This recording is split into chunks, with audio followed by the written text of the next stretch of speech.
All right, today we're talking about making things fit. As parents, as mothers especially, we understand when things fit and when things don't.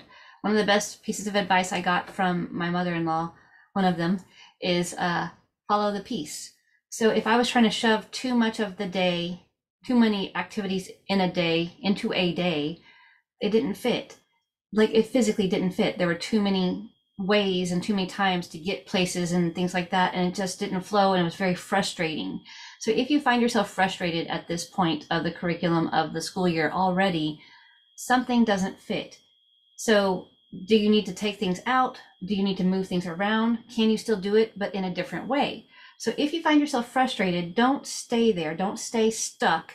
If you got here because of my word of the day, frustrado, from the Flip Flop Spanish page, you're frustrated because you're stuck. There's a sheep there with his head stuck in the fence, and you have to back out. You can't make it through. So, but it can be changed. You can change the fence size. Maybe it's okay. You can stick your head through, and you just have to change the timing of the day. You need to change how you use it, or maybe with which child you use it, or maybe you just need to change when. So there's lots of things to change your frustration level to a peaceful time. Don't take this as a no, and don't take it as this is just the way it is.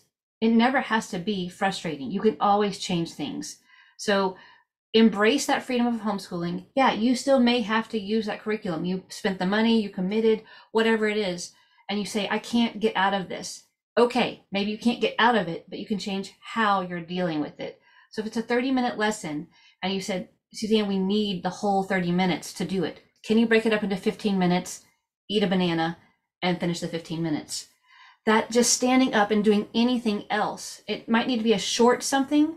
Maybe you stand up, you do 5 jumping jacks, and you sit back down, both of you. Whatever it is it a 30-second plank, 10-second plank, whatever it is. Do something different with your time. You don't have to chuck the curriculum. Now, sometimes you need to chuck the curriculum. And so you can set it aside. Maybe the kid is not ready for it. They're not developmentally ready for it. Maybe you're not developmentally ready for it because you're not disciplined yet enough in that area to get it going. Sometimes you can put your husband in charge of it, a neighbor, another child, an older child in it, or you can group the children differently. So hopefully all these ideas will help you with, if it's curriculum, if it's a chore chart. Just recognize that there are literally millions of ways to achieve the same result. It's going to look different for you, but that's the beauty.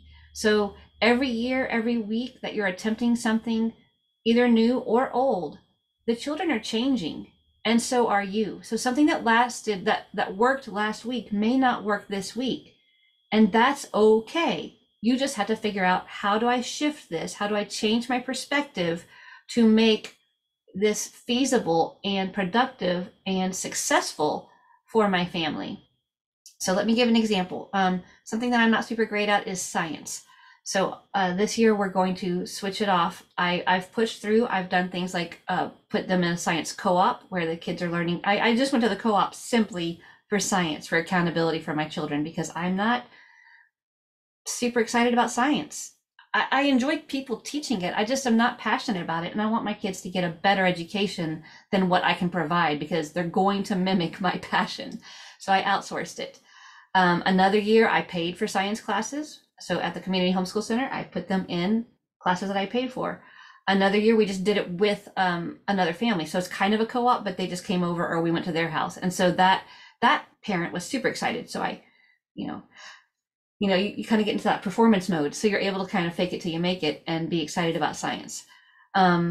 This year, my husband is teaching physics. I'm going to teach intro to psychology to my oldest, my senior in high school. And I am super excited about that. So it's going to work because I'm excited about, I've already delved into it. I have the plans. I'm really excited about the Socratic method that we're going to use and all the things that the children are going to, so I set up a class where other children are going to join me and my oldest children, 17, 18-year-olds, in introduction to psychology. I don't have the bandwidth to also teach my 9th and 10th grader a different science. So my husband is doing that. He is super excited about physics. He's really, really smart about it. He sees physics everywhere. I mean, it is everywhere, but I don't see it. He does. So he has a curriculum that he's following. So the other part about it is science does kind of drain all of us. We're not a science-y family, except for my husband. So we're not going to do it every day. We're doing it on Tuesdays and Thursdays only. The children will have their homework to then fulfill, but Tuesdays and Thursdays are our science days, which will give us the enthusiasm, because we can hit it twice a week. And then they do their little extra reading, extra stuff on Monday, Wednesday, Friday. So there is my real life example of us in the trenches with you. And after 20 something years of homeschooling and teaching other people homeschool students lessons and things like that, and being around other mentors, change it. Don't stay frustrated. Write it down. What exactly is frustrating you and what can you do about it?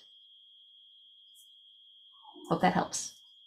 Oh, leave comments if that doesn't help, or you have another question. Leave a comment. I'll talk about it, or I'll ask somebody.